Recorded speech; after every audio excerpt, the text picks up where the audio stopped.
Mi nombre es Fabio Antonio Escobar, oriundo residente en la vereda Inchuchala. Tengo conocimiento de las casas de Bareque, porque nací en una de ellas. Crecí mi niñez y parte de mi adolescencia en una casa de Bareque.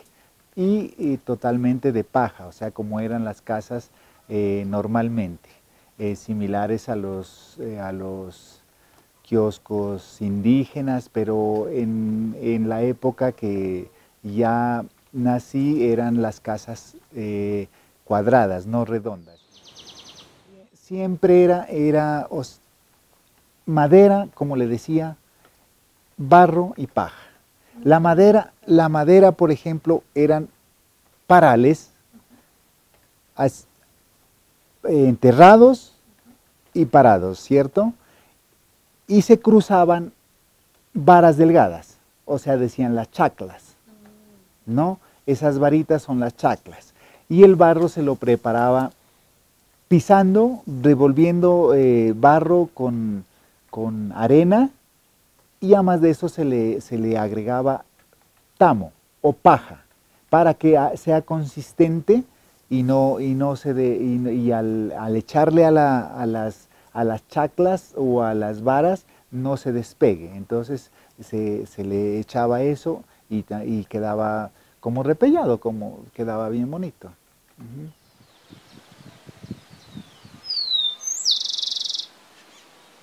En las casas de teja era la tradición, alguien apadrinaba el enteje, por decir algo. Entonces era el que traía el aguardiente o la comida o algo así. Entonces él traía una teja vestida, o sea, con cintas o adornos, y la colocaban en un sitio muy especial donde se la miraba siempre. Y esa era la fiesta que hacían, porque hacían una minga porque era todo manual. Entonces era que pase la teja, que pase el barro, y unas gritadas, y unos así, era un alboroto bien grande en un enteje. ¿Y cómo estaban conformadas las piezas o la casa? Tenía dos, en mi casa tenían dos cuartos. El uno era la cocina, donde era la sala de cuyes, el fogón y las tulpas, porque hasta eso tenía, todo tenía, las tulpas tenía. Entonces, ahí era la cocina, como le digo, y ahí se criaban los cuyes, o sea, no habían jaulas. Aunque ellos, cuando uno estaba allí, eran debajito de las bancas, por ahí en unos cuchitos se mantienen. Después se les tiraba la hierba y ellos salían a comer. Y el otro cuarto era el dormitorio, ¿no? Entonces allá teníamos las camas y allá dormíamos. Esa era la conformación de la casa. Y en la parte alta era el soberado.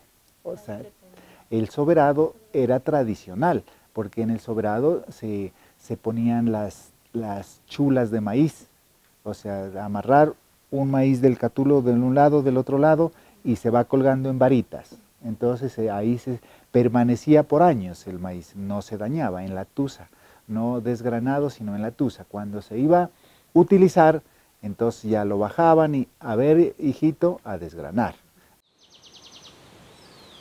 Antes era todo en la cocina, pues entonces, porque se contaban historias, se contaban cuentos, se hacían las ideas, o sea, ahí sí, como dicen los indígenas, la lluvia del pensamiento surgía allí, porque uno cualquier idea que tenía de pronto la plasmaba. Entonces uno conversaba, que sea con quien quiera. A veces llegaban visitas de familiares, de otras personas que le hagan los favores, y siga, o sea, la gente muy amable, a quien quiera no se le niega un café.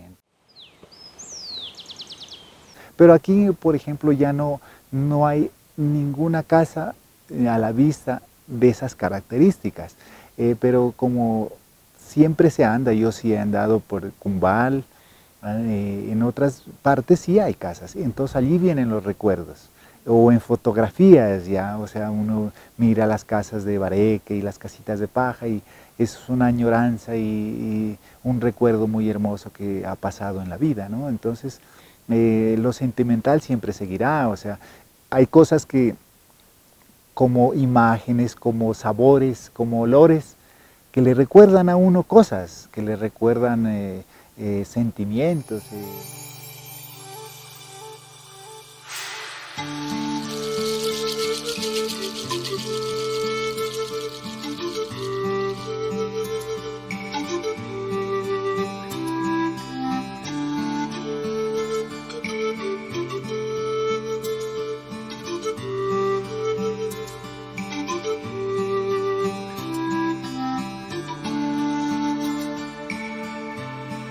La cultura es de todos. Ministerio de Cultura.